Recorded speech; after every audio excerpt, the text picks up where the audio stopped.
Origin just wants to UX, and this is why America is gladly giving away their $50 billion truck.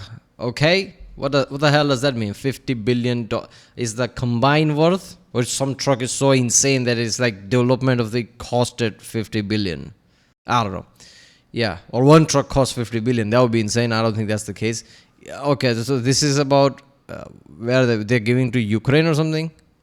I don't know. This is on the channel Task and Purpose. Yeah, it's a great channel, to cover all the things that are happening around the world. Yesterday I watched about like how America's moving towards like their new or primary weapon, XM5, which Brandon Herrera also has made a video about it. I have to check that one out.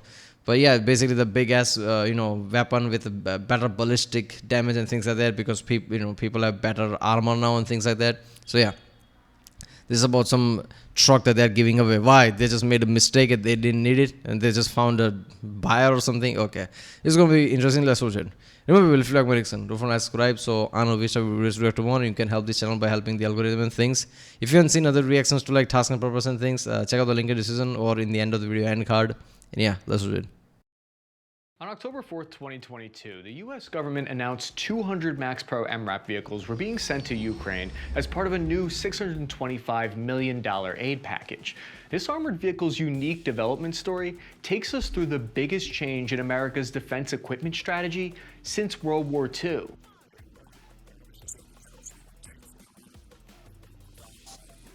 And we'll see many would argue that in giant waste of money and a short-sighted decision to produce, while others maintain it's responsible for saving thousands of lives. The MRAP has even recently changed the appearance of the civilian police force in the United States. Thank God that won't be controversial at all. So, what are the right ways and wrong ways to deploy it in a combat zone? And will this vehicle be a good fit for large-scale armored combat that's happening in Ukraine? So the start of the MRAP story begins in a very unlikely place. We can trace its roots back 40 years, before their eventual integration into the US military. It started during the South African border war between 1966 and 1990. South Africa at the time was fighting against an insurgency that made use of these hit-and-run ambush-style attacks. They used triple-stacked old Soviet TM-57 mines to cut through South Africa's armored vehicles. So the South African police asked their Council for Scientific and Industrial Research to pretty please develop a purpose-built vehicle that could transport a whole squad of 2 crew plus 12 soldiers in the back, all while being bullet and mine resistant. Hey, maybe even add a cup holder and I don't know, some air conditioning while you're at it? The 4-wheeled Casper was designed starting in 1979, where it underwent 2 years of experimental testing. It ended up having a very unique design, unusual for armored vehicles of the time. There was a large standoff distance of a few feet between the ground and the hole to increase the distance between the mine and the raised up crew, which greatly reduced the effectiveness of the mine, which isn't meant to strike targets further than a few feet away. The added weight did make the thing a bigger target, but it's well worth the trade-off if you ask me. It was given a V-shaped underbelly angled hull. But also that Top Gear episode where there was a armored car that was like way too big than Humvee, I guess. It was made, was it made? I think it was made by some Canadians, which can withstand, gunfire for 24 hours or something. It was that sturdy, can withstand mines and shit, IEDs or whatever, right? I mean, not the tires, obviously. Tires would pop, but yeah, everything else would work. I'm pretty sure that was the case. This feels similar to that. To deflect the incoming blast. This paper I found by the International Journal of Protective Structures studied the effects of blast radius against shaped V-holes. They stated that previous versions of mine-resistant vehicles prior to this had too steep of an angle, which raised the center of gravity, increased the chances of tipping over. So it's always been this trade-off here between driver stability versus protection. The optimal angle based on testing appeared to be about 120 degrees. Angling armor increases the amount of material that the projectile must pass through in order to penetrate. This means you can angle a steel plate and increase its protection without doing anything else with it. Panzerworld has an online calculator where you can determine the effective protection of an angled armor if you're into math and numbers like that. In 1981, the South African police placed an initial small order of 141 with the local manufacturer called Henrad Furef. Once it became clear how effective they were in combat, production was ramped up, and since then over 2,800 have been built. You might already recognize the Casper from my favorite sci-fi film, District 9. But even when the British defense company BAE Systems acquired the Casper in... They should have felt pretty weird for the time he was released. I didn't know much about it. I just watched it like, oh, because it was weird, I liked it. Because it was kind of like different. 2004. They were still relatively unknown for a vehicle, and certainly they weren't on the United States military's radar yet in any meaningful way. So why did America end up needing the MRAP? In 2004, at the start of the insurgency in Iraq, the enemy fought in a very similar way to the insurgents that the South African army faced off against in the 1980s. Iraqi insurgents preferred to use improvised explosive devices constructed from old Soviet-era artillery shells buried under the road and linked by a wire to a remote-controlled detonator. Damn. According to a case study by the Center for Public Policy on MRAPs, IED attacks on coalition troops posed the single greatest risk. In fact, they accounted for 70% of US combat casualties, and they easily destroyed the American Humvees that troops used. So wait a second, why didn't America just use their heavily armored M2 Bradley and M1 Abrams that could probably survive the IED attacks better? Well, those tracked vehicles required too much maintenance and high logistics costs to use in the role of a daily routine security patrol that racked up thousands of miles. The occupation was... Come on, man. 70% of the casualties are because of this. At this point, it's like humans' lives. What are they worth? Okay, it has like higher maintenance. Until you have better option, do still that. Rather than say, yeah, I've sent in Humvee. Maybe they'll be fine. Fuck it otherwise. Like, come on. This is insane. It's high maintenance. That's the answer. You don't have an alternative right now. Until whatever this thing you made, until that's operational, at least use the Bradley and shit like that, even if it's high maintenance, whatever. Isn't that better than losing lives? Was turning out to be a very different set of requirements needed than the invasion. Most troops had to patrol around in the 12,000 lightly armored Humvees in the country that offered no protection against IEDs. To make matters worse, apparently Iraqis weren't too stoked on the invasion. A Government Accountability Office report stated that by June 2006, IED attacks had reached more than 2,000 per month. Soldiers scrambled to weld improvised sheet metal onto the sides of vehicles as makeshift armor fixes. This visual is very reminiscent of Russian soldiers attempting to ghetto rig their own vehicles with wood and steel armor. The Department of Defense developed a two-pronged approach to fight the threat of IEDs in Iraq. The first was elevating a small army unit to the Joint IED Defeat Organization. This task force was studying and developing tactics to combat IEDs. Great, glad to see we've got the bean counters and the pencil pushers nice and busy. The second approach started in 2003 when the DoD built up new armored Humvees and armor kits for already deployed vehicles. Sorry we sent you to war in death traps. Whoops. These efforts did have a significant impact. IED effectiveness decreased over 50% early in the war to less than 10% in late 2007, but it didn't fully solve the problem. The Humvee's up armor program only produced about half of the requested numbers of vehicles, and the engines weren't powerful enough to handle the added weight of the heavy armor. I've driven around. Humvee is already fat ass, right? I remember original H1 Humvee, which is basically this Hummer H1, right?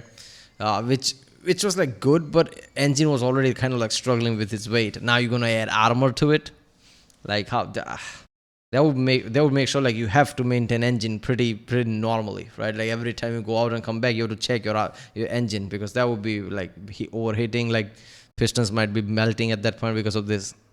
Around in those up armored Humvees and you start to feel like you're in a struggle bus when you try to accelerate. At the same time, an extremely lethal version of IED started popping up called explosive form penetrators. EFP shape charges only accounted for 5 to 10% of attacks, but they were out there causing 40% of casualties. These things were by far my greatest fear when I deployed, well, other than being stuck on shipburning detail again. They were also a unit cohesion problem presented by Humvees because they weren't really designed for frontline combat. Humvees only fit 5 soldiers or a single fire team, which splits up the squad and forced soldiers into more crew roles stuck on the vehicle. The MRAP had room for a whole maneuver squad in the back of the vehicle, allowing for easier dismounted operations that are key to counterinsurgency missions. Something still had to be done. Enter Force Protection Inc., founded in 2002. They were originally a speedboat company, but they said, "Fuck it, that champagne luxury lifestyle isn't for us. Let's invest in what's poppin' right now." So a little after 9/11, they were in a position where they Yeah, that's the one thing I've been learning very recently. General Electric, then those like tractor company, which I just like, I just watched, Federation video. I don't think I posted it until I posted this. It's gonna be soon after this. Like in few hours, I'm gonna posting that tractor video, the tractor, tank apparently. But yeah, I've been learning this, like people who make like basic things, like let's make war equipments. Yeah, there you go. were already creating armored vehicles based on the Casper design that they had secured from South African military. In 2004, the United States Marine Corps first requested an order of mine-resistant vehicles, and within 6 months, their first prototype was finished. Originally, it was called the Cougar, and in April 2004, the Marines fielded the first 27 units. The Cougar differed in a lot of ways compared to the Casper, including having 2 additional wheels and more powerful of an engine to help balance out an additional 40,000 pounds of heavy armor. Reports from these Marines on the front lines showed that the Cougars survived 300 IED strikes with 0 casualties. Damn. I like those odds. But switching fully to the 300 is MRAP good. was like pulling teeth for the Army, because the vehicle went against everything the military was trying to achieve behind the scenes at the time. Damn stubborn US Army, why don't you do what's good for you? The MRAP was at odds with the Army's biggest vision of becoming a lightweight, quickly deployable force. The MRAP was too heavy to fit into this philosophy. The vehicle weighed about 60,000 pounds or 30 tons, which is twice You're trying to prevent mines and shit, trying to protect lives based on that. How are you gonna be light? that of an up-armored Humvee. So the Army was resisting this switch even though it might have been necessary. The vehicle really is towering. It comes in at 10 feet tall, 8.25 feet wide, and 23 feet long, with a top speed on level road of about 70 miles per hour. That's This good. thing flies.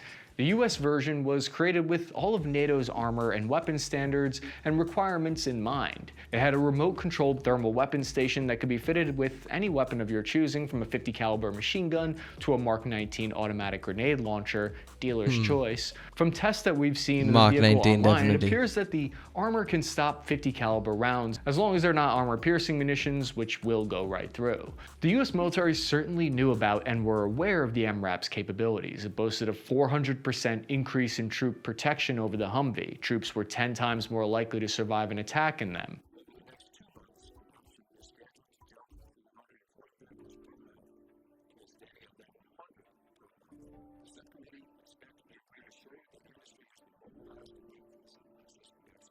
So the first official order of MRAPs was on February 17, 2005, from Deputy Commanding General 1st Marine Expeditionary Force, asking for an urgent universal needs statement of over 1,000 MRAPs. This urgent needs request is a way to accelerate something and cut through all of the red tape bullshit bureaucracy of the government. And it was necessary because at the time the US was losing an average of a little more than 2 soldiers per day that same year. The Army, not one to miss a chance to copy the Marines' uniforms or vehicles, put in their own request a little while later, and the race for the MRAP was on. Force Protection, the small independent defense company, found themselves in this golden position where they were at the front line of the supply line. Their stock soared at the time from pennies to $30, and they were doing $1.3 billion in annual sales. But their monopoly on the MRAP would be short-lived. Because of the urgent nature of the rushed orders for both US military branches, the vehicle needed to be manufactured by multiple contractors.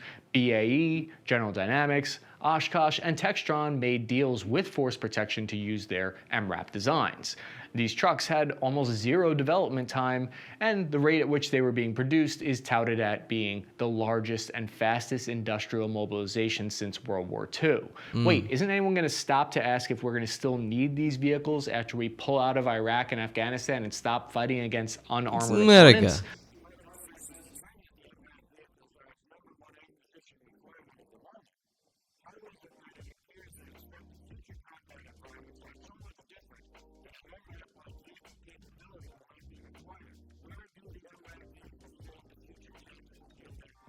Stop asking questions, these wars will never end. By 2007, there were still less than 2,000 I don't get it. I still don't get it.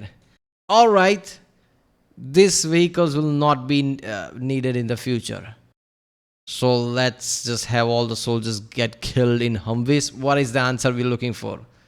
Like humans' lives don't matter, soldiers' lives don't matter. It's just numbers in a spreadsheet. If it's like, oh my, come on, I can't. I'm okay to spend trillions and hundreds of billions into development of a jet. Yeah, I can spend 50 billion on this truck system. They're going to save a lot of soldiers' lives in Iraq, the country we invaded. Like, yeah, this is like, how can I just sit there and ask the question? People are actually dying. IEDs are left and right. The lethality is high. People are dying a lot. Come on, you need this.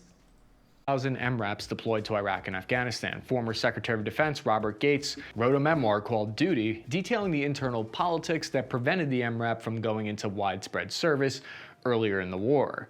In it, he says, every delay of a single day costs one or more of our kids his life or limb. I mean, to my yeah. chagrin, not a single senior official, civilian or military, supported my proposal to buy thousands of these vehicles. On the same day, he issued a directive to make the MRAP program, quote, the Pentagon's highest priority. And within 18 months after that, more than 10,000 of the MRAPs had been fielded. Gates' directive became the catalyst that pushed MRAP production into full throttle, with each unit costing between $500,000 and $1 million. Nearly $50 billion was invested into the MRAP program, and by the end of the wars, over 24,000 had been produced. So for some context on just how much of the Army's budget that eats up, we can see in 2008, about $162 billion was earmarked for procurement. However, with the benefit of hindsight, we still have to ask ourselves, was this the right decision? There were many unintended costs with this switch that the defense industry is feeling to this day. The $50 billion investment came at the cost of dropping other priorities like the Army's Future Combat Systems acquisition that was aiming to replace the M2 Bradley and the M1 Abrams with lightweight robotic tanks. Orders for Javelin anti-tank and Stinger missile systems were sidelined during this time. Was it short-sighted to invest in a heavy armored truck best suited for counterinsurgency, low-intensity roles if a near-peer conflict is back in the cards only a few years later? Once the Iraq and Afghanistan... Look, man, you can't have two things, right? You're going to ask your young people to sacrifice their life for you, for your country. Like, this is your duty, you have to do that. Great, they are doing that. At the same time, you can't say like, oh, this is too costly for me. They can die in the field. You can't say that. Either waste money on this or pull out of the war, bring those people back. You have no right to say that, like, you know what, seeing all the like budget and shit, like I think we can sacrifice those people. You have no right to say that. I mean, people's only scenario where you can think of like people's life is like, oh, this is like a big picture thing, is when your country directly is invaded. That is the only scenario where you're like, your back is against the wall. You're the one who's invading Iraq right now. Either pay for this shit or pull out, right? You have no right to say that like all those young people, they're already like doing that. They don't want to be there. They don't want to die, but they're being patriot right now. So you have to like spend money as well. Wars started to slow down by 2015, the military woke up with a headache from a $50 billion spending binge. According to the Center for Strategic Business and Budgetary Assessments, the U.S. Army estimates that it will need to spend millions of dollars to destroy and get rid of 7,400 MRAPs that it no longer needs. All the different branches are trying to get rid of as many MRAPs as possible at this point, even going so far as to shred thousands in Afghanistan instead of even trying to send them home. They had buyer's remorse real bad and thought to themselves, what are we going to do with all these armored trucks now that we have to prepare for a tank-on-tank fight with China? I don't know, give them to the cops or something. A new tool in the Memphis Police Department. Or how about give to some of the countries, basically any countries.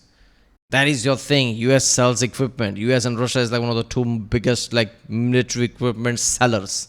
Sell to some country. I don't know, somebody might need it. Arsenal, a massive military-style vehicle that may look more menacing than it really is. The MRAP found a new home. Surplus vehicles were transferred to the United States civilian police departments for Why? free, Because there are using mines the in city? 1033 program that allows law enforcement agencies around the United States to acquire excess military equipment that would otherwise be destroyed.